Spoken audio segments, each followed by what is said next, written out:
Oke, lanjut dua kabar gacor. Kali ini kita lanjut bocoran rudal baru Indonesia, bos. Jika kemarin bocoran soal TRG 122 guided rocket dari Roketsan Turki yang 122 mm ya kan? Nah, kali ini versi yang panjang, besar dan berototnya, bos. Bukan lagi guided rocket tapi ballistic missile 610 mm Nalo. Lantas bagaimanakah itu? Berapa unit? Bagaimanakah konfigurasinya yang dikirim? Setelah ini kita ceki. Kemudian kabar kedua, jika kemarin TNI Angkatan Laut yang mengeluarkan pernyataan resmi setelah Taiwan mengecam dan katanya meminta klarifikasi terkait latihan di perairan timur Taiwan, kini pemerintah Indonesia pun akhirnya buka suara nih.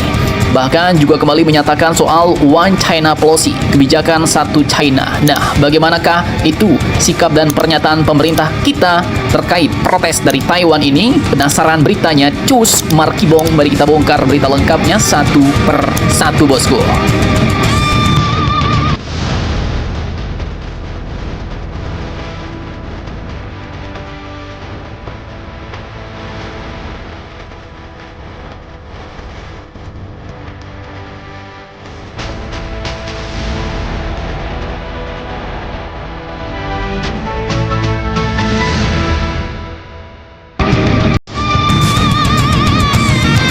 Oke, yang pertama bocoran terbaru lagi nih, bos, dari lembaga KRIS. Baru-baru ini menampilkan data yang pada 22 Mei 2026 ternyata juga mencatat kedatangan amunisi KAN asal Turki. Dan yang menarik, bukan satu paket, melainkan dua paket. Nah, paket pertama tertulis adalah 8 unit KAN missile in canister dengan nilai mencapai 67 juta dolar lebih, bos.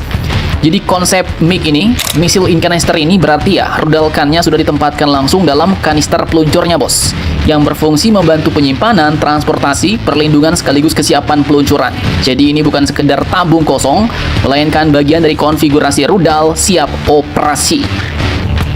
Kemudian, paket kedua berisi 4 unit KAN Mechanical Training Missile atau MTM senilai 2,5 juta lebih US dollar.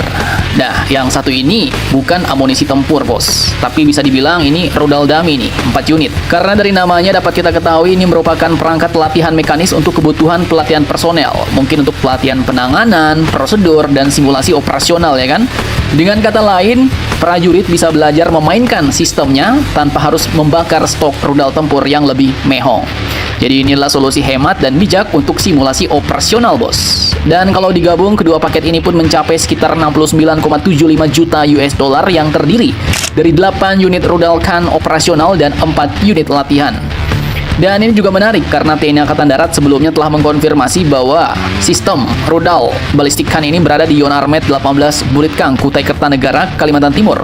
Dan pada 20 September 2025 di kawasan Monas, Jakarta, Kadispenat Brigjen TNI Wahyu Yudayana juga telah menyebutkan datang bertahap dan batch berikutnya terkait penyerahan kepada TNI Angkatan Darat. Mantap, jos. Oke, jadi kalau kemarin kita sudah membahas respon TNI Angkatan Laut terhadap hebohnya kecaman Taiwan, sekarang kita naik satu level nih, bos. Karena yang angkat bicara kali ini bukan lagi hanya dari lingkungan militer, tapi pemerintah Indonesia langsung melalui Kementerian Luar Negeri atau Kemlu RI. Nah, jadi admin kutip dari banyak sumber berita berikut, bos. Pada Kamis 13 Agustus 2026 kemarin, dalam jumpa pers di kantor Kemlu di Pejambon, Jakarta Pusat, juru bicara Kemlu RI yaitu Ibu Ivoni Mewengkang memberikan penjelasan mengenai kontroversi latihan antara TNI Angkatan Laut dan PLA Navy, bos, setelah Taiwan mengecam kegiatan tersebut.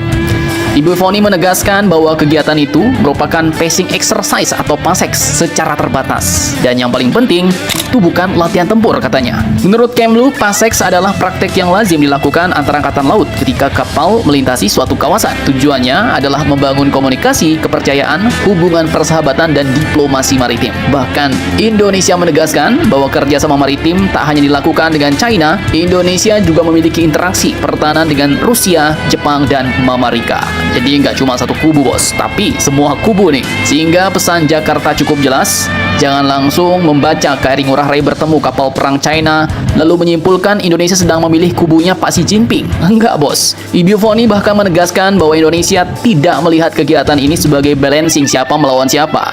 fokusnya adalah untuk membuka komunikasi dan membangun kepercayaan dengan berbagai negara. Jadi ibarat kata kalau kita lagi lihat orang main catur, nah posisi Indonesia ini adalah tetap duduk di meja sambil bilang, saya ngobrol sama semua pemain kok. Tapi papan caturnya jangan dibalik ya. Nah, tapi ada satu bagian dari pernyataan Kemlu RI yang ternyata jauh lebih menarik nih bos, yaitu soal One China Policy. Bagaimana sikap Indonesia ketika ditanya langsung soal lokasi latihan yang berada di kawasan timur Taiwan, wilayah yang dianggap oleh Taipei sangat sensitif, dan apakah Jakarta benar-benar bisa tetap netral tanpa konsekuensi geopolitik? Nah, sinilah ceritanya mulai panas. Simak videonya sampai habis.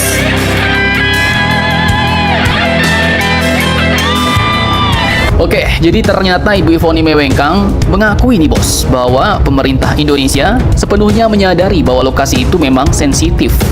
Namun Jakarta menegaskan bahwa kehadiran KRI Gusti Ngurah Rai 332 di kawasan itu hanya berkaitan dengan rute pelayaran kapal saat kembali ke Indonesia setelah Oruda 2026 di Vladivostok, Rusia. Dan kemudian keluar pernyataan paling menggigit dari Ibu Ivoni. Katanya, Indonesia tetap berpedoman pada kebijakan One China Policy. Kebijakan satu China, bos. Namun ya, ini bukan berarti Indonesia sedang menyatakan dukungan terhadap tindakan militer China. Enggak, bos. Karena Kemlu juga menegaskan bahwa berbagai persoalan di kawasan harus diselesaikan secara damai melalui dialog, sembari menjaga stabilitas dan perdamaian regional. Jadi, formula kita sebenarnya cukup jelas. Bekerja sama dengan Tiongkok, tetapi bukan berarti masuk kubunya Tiongkok. Berhubungan dengan Taiwan, tapi tetap berpegang pada One China Policy, kebijakan satu China, kebijakan satu Tiongkok, bos. Masalahnya ya, walaupun Indonesia tidak menyatakan keberpihakan, tetap konsekuensi geopolitiknya sebenarnya admin lihat tetap ada nih, yaitu China jelas mendapatkan nilai simbolik karena dapat melakukan interaksi angkatan laut dengan negara lain di kawasan timur Taiwan, ya kan? Kemudian Taipei yang melihat aktivitas itu melalui kacamata keamanan jelas khawatir. Takutnya Beijing sedang memperluas legitimasi aktivitas maritimnya di wilayah dekat Taiwan. Sementara negara seperti Jepang dan Amerika tentu ikut memperhatikan setiap pergerakan angkatan laut di kawasan strategis tersebut.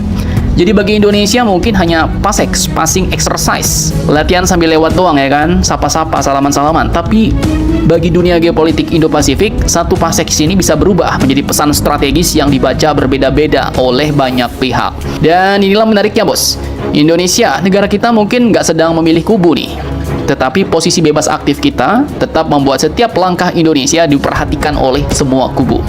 Kubu Tiongkok, kubu Barat ya kan, dipantau bos pergerakan kita. Yang merasa tersenggol pasti akan langsung berteriak. Sama juga dulu waktu kita melakukan latihan militer dengan negara-negara Barat bos, yang teriakan Tiongkok juga tuh. Nah, jadi bagaimana menurut kalian hal ini? Jangan lupa komentar, tetaplah kalian barbar dan jangan santuy terus demi Indonesia tangguh. Salam Indomax.